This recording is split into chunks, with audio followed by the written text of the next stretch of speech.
আসসালামু আলাইকুম। আমাদের অনেকের মাথায় একটা কমন প্রশ্ন ঘুরতে থাকে, কেন প্রতি বছর বছর গাছে বিভিন্ন ধরনের সার কীটনাশক প্রয়োগ করতে হয়। বিভিন্ন ধরনের সার কীটনাশক প্রয়োগ করার পরেও দেখা যায় গাছের বিভিন্ন ধরনের সমস্যা দেখা যায়। ডালপালা দুর্বল হয়ে যায়, গাছের পাতা হলুদ হয়ে যায়, গাছের ফুল মুকুল ঝরে যায়, ফলন কম হয়, ফলনে বিভিন্ন ধরনের সমস্যা দেখা যায়। চলুন আজ আমরা জানব গাছের এই সমস্ত খুঁটিনাটি বিষয়ের বাস্তবভিত্তিক ও বিজ্ঞানসম্মত তথ্য। গাছের পুষ্টি উপাদানের প্রয়োজন কেন হয়? গাছও মানুষের মতো বেঁচে থাকা, বৃদ্ধি পাওয়া ও উৎপাদন করার জন্য খাবার বা পুষ্টি চায়। এই পুষ্টি সাধারণত মাটি, পানি ও বায়ু থেকে গাছ গ্রহণ করে থাকে। গাছের প্রধান পুষ্টি উপাদানগুলো মূলত তিনটা ভাগে বিভক্ত, যার প্রথমটি হচ্ছে ম্যাক্রোনিউট্রিয়েন্ট, যেটি প্রয়োজনে বেশি লাগে। দ্বিতীয়টি হচ্ছে সেকেন্ডারি পুষ্টি। তৃতীয়টি হচ্ছে মাইক্রোনিউট্রিয়েন্ট, যেটা প্রয়োজনে কম লাগে। প্রথমত ম্যাক্রোনিউট্রিয়েন্ট, এটা পরিমাণে বেশি লাগে, যেমন নাইট্রোজেন পাতা, কাণ্ড ও কচি মূল বৃদ্ধি করতে সহায়তা করে।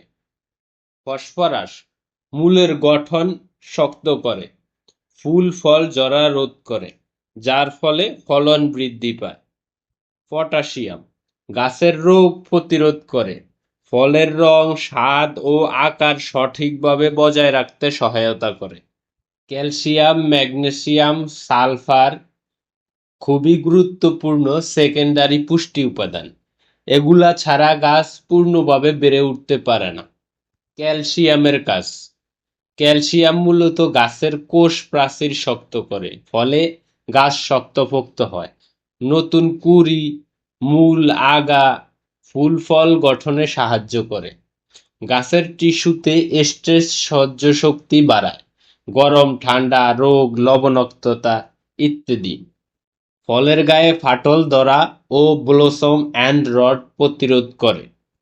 ম্যাগনেসিয়ামের কাজ, ম্যাগনেসিয়াম মূলত ক্লোরোফিলের প্রধান উপাদান, তাই ম্যাগনেসিয়াম ছাড়া গাছ খাবার তৈরি করতে পারে না। এটি গাছের পাতার সবুজ রং বজায় রাখতে সহায়তা করে। পাতার ভেতর থেকে শক্তি স্থানান্তর করে, গাছে ফুল ফল গঠন করাতে পারে। নাইট্রোজেন ও ফসফরাস সঠিকভাবে ব্যবহার করতে সাহায্য করে। সালফারের কাজ, সালফার গাছের প্রোটিন, এনজাইম, ভিটামিন তৈরি করতে লাগে, গাছকে গাঢ় সবুজ রাখতে সাহায্য করে, রোগ প্রতিরোধ ক্ষমতা বাড়ায়। ফলের স্বাদ ও গন্ধ সালফারের কারণে হয়ে থাকে। মাইক্রোনিউট্রিয়েন্ট যদিও অল্প পরিমাণে লাগে, কিন্তু এগুলা ছাড়া গাছের জীবন চক্রই থেমে যায়। প্রতিটি উপাদানের আলাদা আলাদা কাজ। আয়রনের কাজ, গাছের ক্লোরোফিল তৈরিতে সাহায্য করে, শ্বাস প্রশ্বাস ও শক্তি উপাদানে কাজ করে, এনজাইম সক্রিয় করে। ব্রণ, ব্রণ ফুল ফল আর বীজ গঠনে অপরিহার্য ভূমিকা পালন করে থাকে। শর্করা গাছের ভেতরে পরিবহন করে, কোষ বিভাজন ও নতুন কুঁড়ি বাড়াতে সাহায্য করে।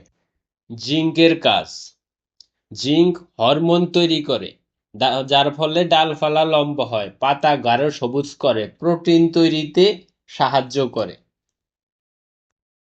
কপারের কাজ, এনজাইম শক্তি করে, লিগনিন কোষ শক্ত করার উপাদান, যেটা তৈরি করে, যার ফলে গাছ শক্ত হয়, ফুল ও ফলন বাড়ায়। ম্যাঙ্গানিজ, ম্যাঙ্গানিজ ক্লোরোফিল তৈরিতে সাহায্য করে, গাছের শ্বাস প্রশ্বাস ও ফটোসিনথেসিস নিয়ন্ত্রণ করে, নাইট্রোজেন ব্যবহার করতে সহায়তা করে। মোলবিডিয়াম নাইট্রোজেনকে অ্যামোনিয়া ও প্রোটিনে রূপান্তর করতে সাহায্য করে। লেগিউম জাতীয় গাছের মূলে নাইট্রোজেন ফিক্সিং ব্যাকটেরিয়া সঠিকভাবে কাজ করতে পারে। মানুষের শরীরে ভিটামিন কম হলে যেমন মানুষ অসুস্থ হয়ে যায়, তেমনি গাছের কোনো পুষ্টি কম হলে গাছের বৃদ্ধিতে সমস্যা হয়। এবার আমরা আসি কেন প্রতি বছরেই গাছের সার কীটনাশক বা পুষ্টি সরবরাহ করতে হয়। মাটির পুষ্টি ক্ষয়। গাছে বছরে যত পুষ্টি গ্রহণ করে তার একটা বড় অংশ ফল, পাতা, ডালপালা এবং শিকড়ের মাধ্যমে মাটি থেকে বেরিয়ে যায়। বৃষ্টির পানি ও সেচে ধুয়ে যাওয়া। ফলের মধ্যে থাকা পটাশিয়াম, ক্যালসিয়াম বৃষ্টির পানি ও সেচে ধুয়ে যাওয়া। নাইট্রোজেন ও অন্যান্য উপাদান মাটি থেকে ধুয়ে নেমে যায়। ফলন হলে মাটি ফলন হলে মাটি খালি হয়ে যাওয়া। ফলের মধ্যে থাকা পটাশিয়াম, ক্যালসিয়াম, ফসফরাস গাছ মাটি থেকে টেনে নেয়, যার ফলে ফল উত্তোলনের পরে মাটি খালি হয়ে যায়। এতে কোনো পরিমাণ পুষ্টি উপাদান থাকে না অথবা সামান্য সংখ্যক পুষ্টি উপাদান বাকি থাকে। অবশিষ্ট জৈব পদার্থ পর্যাপ্ত না থাকা। প্রাকৃতিকভাবে মাটিতে যতটুকু পুষ্টি ফেরে তা ফসল তোলার কারণে কমে যায়। এছাড়া আমরা যারা ছাদ বাগানে টবে গাছ রোপণ করি, এখানে পর্যাপ্ত পরিমাণ মাটি থাকে না। একটা গাছ যখন মাটিতে রোপণ করা হয় তখন গাছের চারপাশের 10 মিটার পর্যন্ত বিস্তৃত অঞ্চল থেকে পুষ্টি সংগ্রহ করতে পারে, কিন্তু ছাদে এই পুষ্টি সংগ্রহের কোনো সোর্স থাকে না। আপনি যতটুকু পরিমাণ পুষ্টি গাছে প্রদান করবেন ও ঠিক ততটুকুই পাবে, বাড়তি কোনো পুষ্টি পায় না। এজন্য প্রত্যেক বছর ছাদ বাগানের গাছে পর্যাপ্ত পরিমাণ পুষ্টি সরবরাহ নিশ্চিত করা অত্যন্ত জরুরি। এবার আমরা আসি ফলন কম বা বেশি হওয়াতে পুষ্টি উপাদান গাছের উপর কিভাবে প্রভাব ফেলে। গাছে পর্যাপ্ত পরিমাণ পুষ্টি উপাদান বিদ্যমান থাকলে গাছে বেশি পরিমাণ ফুল ও ফল ধরে, যার ফলে বেশি পুষ্টি খরচ হয়। এই সময় বিশেষ করে পটাশিয়াম, ক্যালসিয়াম বেশি প্রয়োজন হয় ফলের আকার, স্বাদ ও গাছের সেলফ লাইফের জন্য। যদি পুষ্টি উপাদান কম থাকে গাছে ফল ছোট হবে, ফেটে যাবে বা দ্রুত পচে যাবে। ঠিক তেমনভাবে গাছে ফলন কম হলে পুষ্টি উপাদানের খরচও কম হয়, কিন্তু গাছের পুনরায় বৃদ্ধি বজায় রাখতে নাইট্রোজেনের দরকার হয়। যদি মাটিতে পূর্বের বছরের ঘাটতি থেকে যায় তাহলে গাছের ফুল ফল আসা বা ফল ধরা কমে যাবে। কখনো কখনো কম ফলন মানে গাছে স্ট্রেস আছে, যেমন পুষ্টির ঘাটতি, পানি সমস্যা বা রোগের কারণে ফলন কম হতে পারে। পুষ্টি ও ফলনের পারস্পরিক সম্পর্ক সহজ ভাষায় বলতে গেলে পর্যাপ্ত পুষ্টি মানে সুস্থ পাতা, শক্ত ডাল, সঠিক ফুল ফল ধরা, সর্বোপরি ভালো ফলন। পুষ্টির ঘাটতি থাকলে দুর্বল পাতা, রোগ আক্রান্ত ডাল, গাছ মরে যাওয়া, ফুল ফল ঝরে যাওয়া, সর্বোপরি ফলন কমে যায়। সঠিক সময়ে পুষ্টি না দেওয়ার ফলে ফুলের সময় ও ফলের সময়ে গাছের চাহিদা মেটাতে পারে না, যার কারণে ফলের আকার ও মান নষ্ট হয়ে যায়। এছাড়া ফলন কমে যায়। উদাহরণস্বরূপ বলা যেতে পারে, আম গাছে ফুল আসার সময় যদি বোরন ও পটাশিয়াম কম থাকে তাহলে অনেক মুকুল ঝরে যাবে এবং ফলের আকার ছোট হবে। সার প্রয়োগের সঠিক সময় এবং গুরুত্ব। প্রথমত, বর্ষা শুরুর আগে একবার গাছে সার প্রদান করতে হয়।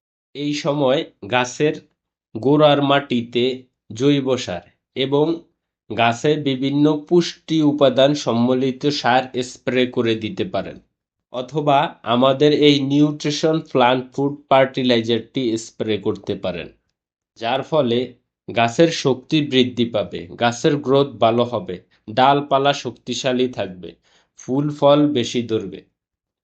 এবং বর্ষা শেষ হওয়ার পরেও সেম অনুপাতে সার গাছে স্প্রে করে। গাছে মুকুল আসার আগে আমাদের এই নিউট্রিশন প্লান্ট ফুড ফার্টিলাইজারটি প্রত্যেক মাসে একবার স্প্রে করে দিবেন, যার ফলে গাছে ফুলের সংখ্যা ও ফল ধরা বজায় থাকবে, ফলন বৃদ্ধি পাবে। এছাড়া ফল বাড়ার সময় পটাশিয়াম, ক্যালসিয়াম প্রয়োজন হয় গাছের জন্য। এই সময় যদি আমাদের এই নিউট্রিশন প্লান্ট ফুড ফার্টিলাইজারটি ব্যবহার করেন, ফলের আকার, স্বাদ এবং গাছের সেলফ লাইফ উন্নত থাকবে।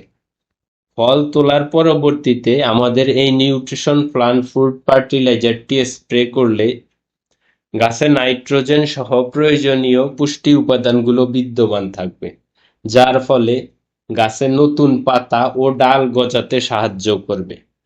আর নতুন পাতা, ডাল গজানো, গাছের মূল গঠনের জন্য এই আগস্ট-সেপ্টেম্বরের মাস থেকেই গাছের পরিচর্যা শুরু করা অত্যন্ত জরুরি। আপনি যদি পরবর্তী মৌসুমে ভালো ফলন পেতে চান, তাহলে অবশ্যই এখন থেকে গাছের প্রয়োজনীয় পুষ্টি উপাদান ও গাছের পরিচর্যা সঠিকভাবে করতে হবে।